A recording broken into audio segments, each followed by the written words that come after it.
Today we're going to solve linear quadratic systems by using a graphing calculator. In this first example, we have a linear equation written first and a quadratic second.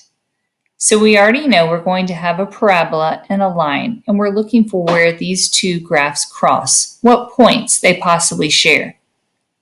We're going to use the graphing calculator to solve these.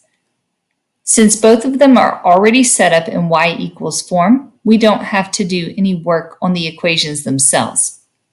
You can go ahead and open up our graphing calculator. If there are any current equations in your calculator, make sure to clear those out. When you're entering a fraction, do alpha y equals enter, and you can enter 1 over 3. X plus 2. Now we'll go to the second equation. X squared minus 6x minus 6. Double check, make sure that you've entered everything correctly, and hit graph. If your calculator does not have both a graph and a table, you may want to go to Mode and select this option. You'll find it about halfway down the screen. Also, if your graph has been zoomed in or zoomed out and you want to reset it to its standard settings, you need to go to Zoom and select number 6. Then you can see the graph a little bit more clearly. So we see that there are 2 points of intersection on this graph, and we want to find out exactly where they intersect. In order to do that, we're going to use the Calculate menu. To get to that menu, we'll do Second, Trace. We're going to choose number 5, which is intersection. The calculator is going to tell you to select the first curve. Really, it just means put it on one of the lines. So if I'm going to start on the linear equation, that's fine. I'll go ahead and hit enter. Now it says second curve. Make sure that the cursor is on the other equation, this time the parabola, and it is, so I'll hit enter. Then it says guess. At this point, I don't do anything. I just hit enter. It should jump to that point of intersection, and it will say the word intersection so that you know you have accomplished that goal.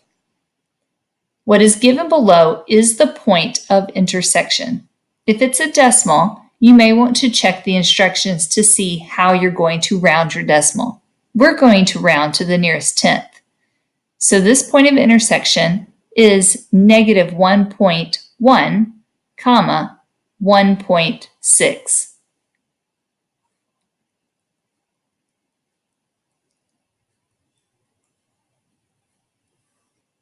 Now we're not done because there is a second point of intersection. So we'll need to repeat this process. We'll go to Second, Trace. We'll select number 5 again.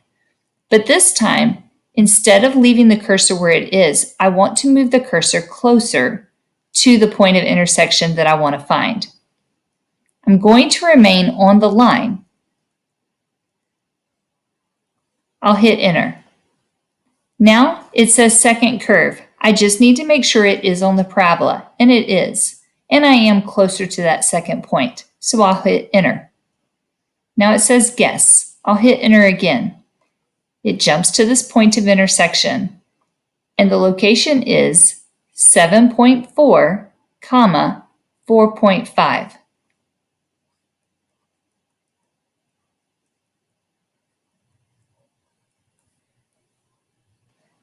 In equation number 2, I need to move some things around before I can enter it into my calculator. The second equation is set up correctly, but the first is not.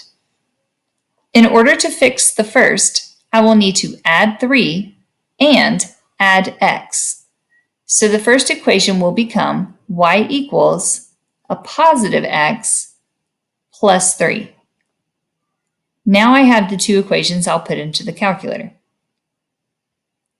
On the first line, I'll put x plus 3. And on the second, I will do negative. I'll choose alpha y equals enter so that I can enter my fraction 1/2.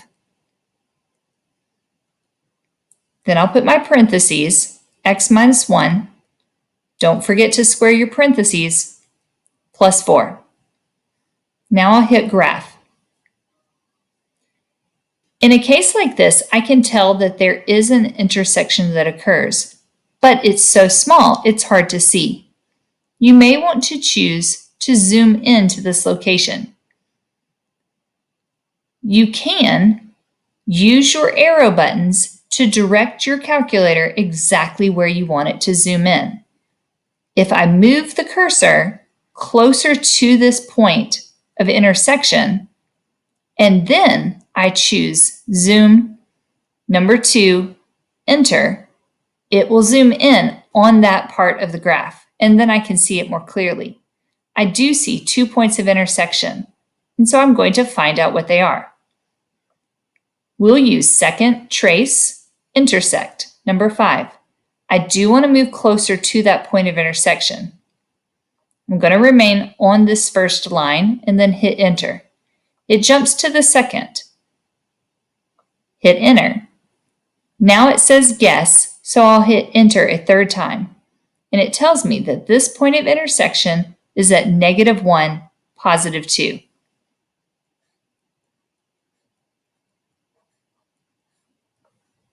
Now I'm not done. I need to go back and find the second point of intersection.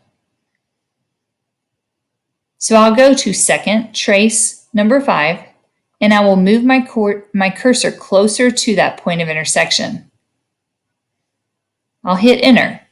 It jumps to the second curve. So I'll hit enter, and it says guess. I'll hit enter a third time. Now I know that this point of intersection is at +1, +4.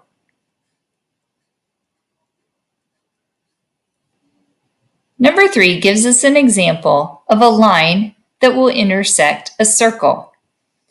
Both of these equations require us to do some moving about solving for y. In equation 1, I want to get y completely by itself. So step number 1 would be to move the x squared. I'll subtract x squared. Now I have y squared equals 42 minus x squared. But I don't want y squared, I want just y. So I'll take the square root of both sides, and I need to add a plus or minus on the answer side. What this does is actually creates 2 equations. The first one will be positive square root of 42 minus x squared, and the second will be negative square root of 42 minus x squared. We will have to graph both of these equations. The third equation is going to be this -2x plus 2y equals 10. It also needs to be rewritten.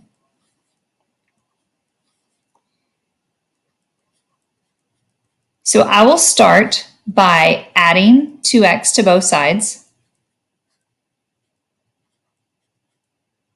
That gives me 2y equals 10 plus 2x.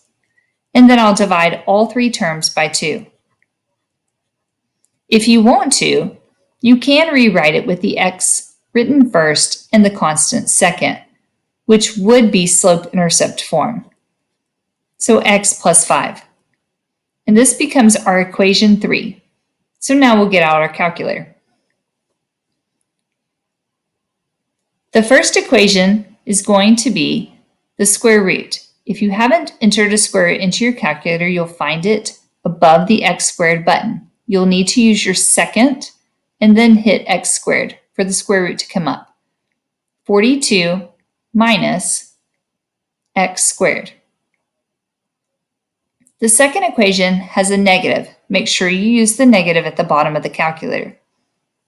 Now we'll put our square root in and do the same equation inside, 42 minus x squared. The third and final equation is simply x plus 5. Now we'll graph.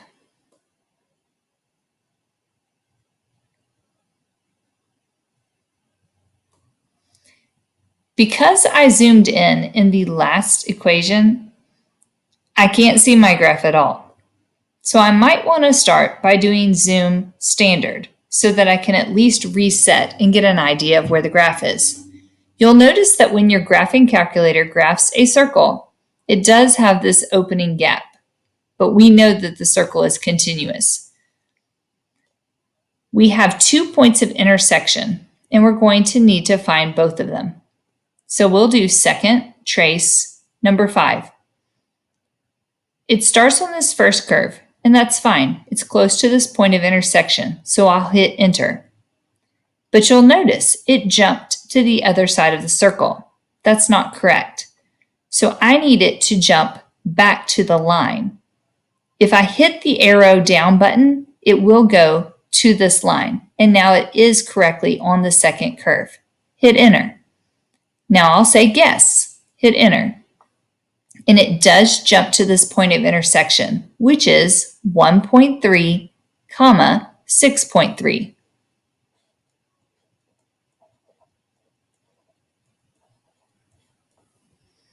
Now we're not done because we need to find this other point of intersection. I'll restart the process. Second trace number 5. I need to move closer to that point of intersection. Now you might notice when I moved closer to the point of intersection, the cursor disappeared. So instead of trying to continue on this blue line, let's use the down arrow so that we can jump to the red curve, which does appear to be touching our line. We'll hit enter. Now it says it's going to jump to the second curve. You can see how the wording changed to black, which matches the actual line. We'll hit enter. And it says guess, and so we'll hit enter again. This point of intersection is at -6.3, -1.3.